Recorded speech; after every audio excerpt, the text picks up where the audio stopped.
Boa tarde, hoje é dia 17 de abril de 2020.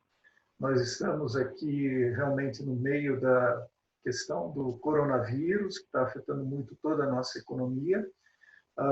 Inclusive, ontem o Rodrigo fez algumas considerações sobre a questão da alocação comercial e como é que ela está sendo afetada, né?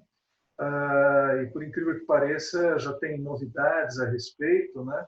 Então, estamos hoje novamente aqui para que o Rodrigo possa fazer aí um apanhado de todos os casos, inclusive fazendo os comentários novos, né? Rodrigo, está com você a palavra. Perfeito. Boa tarde, Paulo. Boa tarde a todos. Basicamente, ontem a gente fez um vídeo, né, detalhando 8 decisões judiciais relacionadas à redução da alocação do valor, a redução do valor de aluguel da locação comercial em virtude do coronavírus, da Covid-19. E a gente detalhou cada decisão, foi nos fundamentos, né? E só fazendo um resumo do que a gente discutiu ontem, acho que são 3 pontos fundamentais do vídeo de ontem, né? Basicamente, primeiro, o proprietário e o inquilino entenderem que estão numa situação realmente muito excepcional, uma situação realmente muito dramática, que a gente sabe que vai passar, a gente sabe que esse momento vai passar, até para a gente só não trazer notícia ruim, né? Eu acho que também destacar notícias boas da semana. A gente viu que alguns países que fizeram isolamento social hoje começam aos pouquinhos a voltar, né, à atividade comercial. Então a gente está vendo, por exemplo, a Finlândia, a Noruega, a Alemanha, de forma muito ainda tímida, mas aos poucos voltando à atividade comercial, mostrando que esse momento vai passar. Mas aqui no Brasil a gente ainda não está nem no pico ainda da epidemia, então é uma situação bastante excepcional. Esse é o primeiro ponto, né? Realmente situação excepcional que demanda, exige situações razoáveis e cada parte entenda a situação de cada um.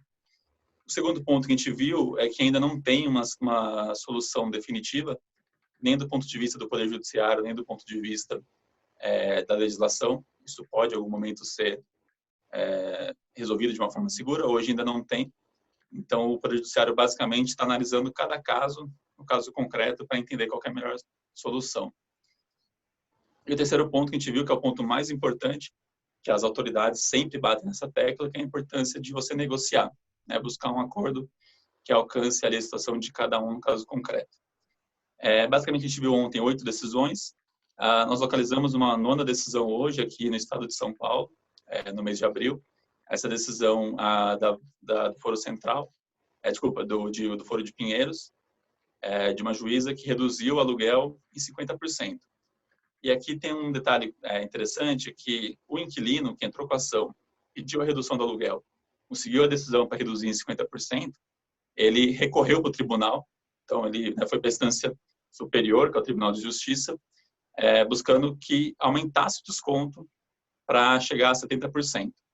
E esse recurso foi para a 34ª Câmara de Direito Privado e o desembargador não aceitou esse aumento, né, da redução, manteve os 50%, mas, novamente, fez aquelas considerações que a gente tem batido muito nessa tecla, da importância das partes negociarem e encontrarem uma solução que atenda aos dois lados, né?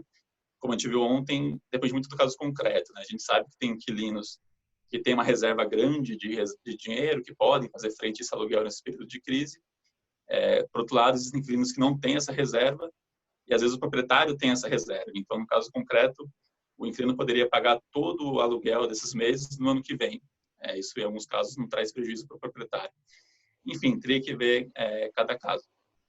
Então, resumindo, né, a gente achou aqui, em abril, 9 decisões judiciais em primeiro grau, né, da primeira instância.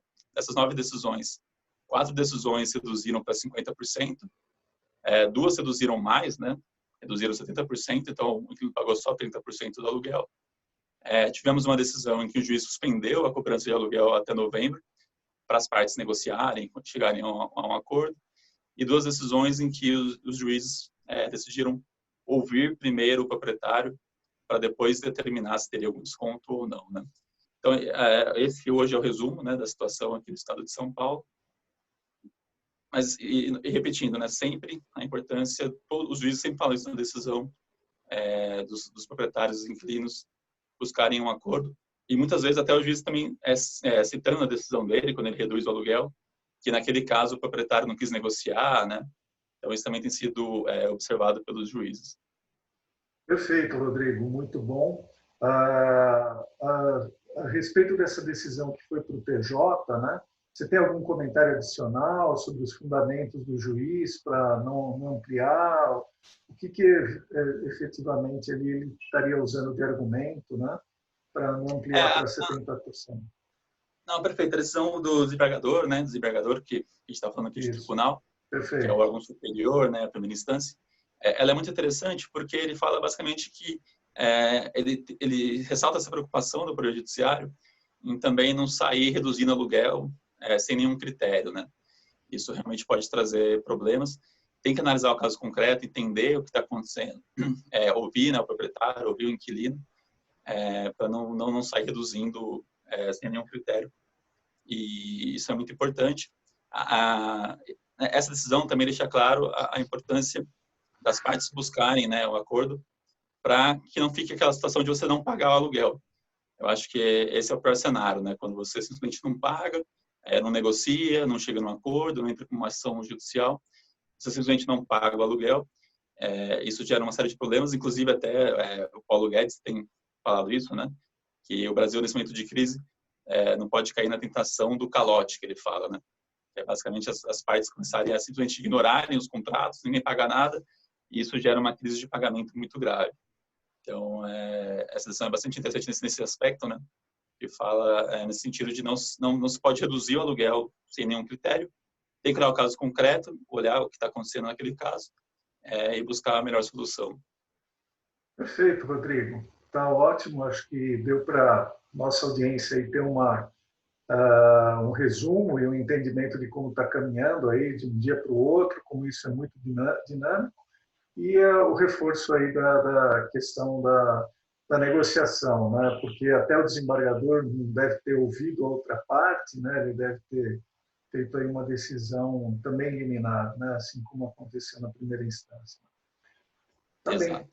tá certo. Então agradeço aí os seus comentários e acho que esse tema por hoje seria isso. Agradeço a você e ao pessoal aqui que está nos assistindo.